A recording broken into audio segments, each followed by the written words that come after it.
Welcome, Francisco and Patrick. Congratulations on the first win. Francisco, how does it feel winning your first match of this year's Laver Cup?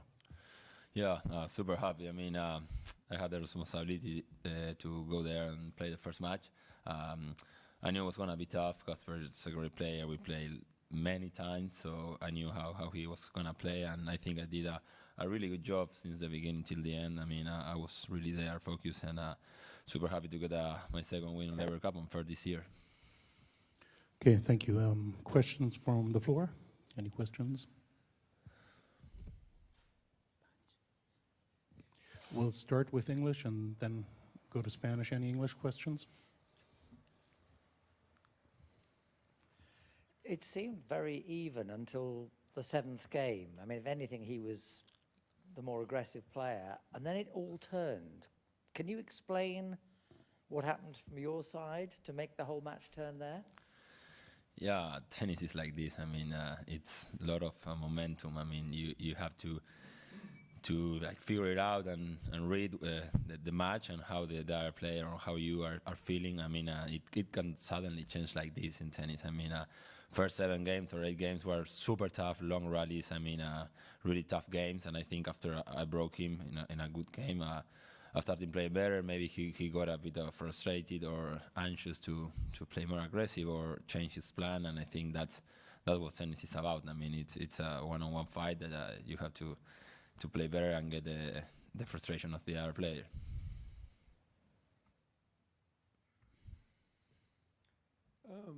Can you do a comparison with court speed from the US Open to here and how easy or more difficult it is to maintain long rallies on the 2 different courts? Yeah, I think this court is much slower. I mean, balls are heavier than in the US Open. I mean, those two are really different changes that I felt from here to the US Open. I mean, US, the outside courts were they were fast. I mean, they slide a lot the ball, and here, I mean, if the balls are new, yeah, it goes the ball. But I mean, after 3-4 games, they get big, and that's why we can play long rallies. And I mean, it's tough to finish the point on this court. So I mean, yeah, it's much different from here from the US Open. Patrick, it's the first point, it's 1 point, but is there a great deal of significance in just getting the 1 point at this stage? Oh, definitely. I mean, every point, you know, we've seen it a couple times where it can come down in the last day to a point or 2. So every point is very important, especially I think the first match is good to get some momentum. That's why we wanted Fran to start, because, you know, he had some experience and we could see he's hitting the ball very well. Like, the conditions are very good for him. So, you know, we're down early in the second match, so that's, you know, you have to deal with that. But certainly getting the first point, I think, is important. It was a great performance, but the one question mark was the serve, in particular the second serve, 5 double faults. Is there a problem there, or was it just one of those days? Yeah, I mean, I hit a couple of double faults. I think he also hit some double faults also.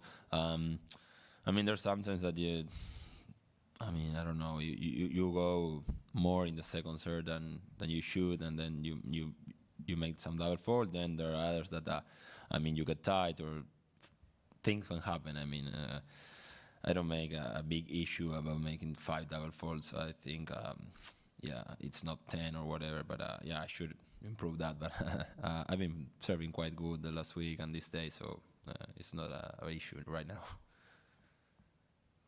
Francisco, on the there have been a few coaching changes on the women's side. I just wondered, could you talk about how important it is to kind of have the right coach and the sort of things that you look for? Yeah, of course, it's super important to get a really good coach. I mean, also, I mean, if he's a good coach, I mean, it's really important for me that you can get along with him. I mean, it's probably the person that you're going to spend the most days in the year. So, I mean, you can get on well on court, but also you have to have a good relationship outside the court. If not, I mean, it's really difficult to take it day by day. So it's also important maybe to have 2 coaches so you can balance a little bit and don't. It's like a relationship. I mean, you know. I mean, you get maybe tired or you want something different. So I think it's a good balance to have two and spend some weeks with one and on with the other one, but in the same path. If there are no further English questions, we'll move on to Spanish.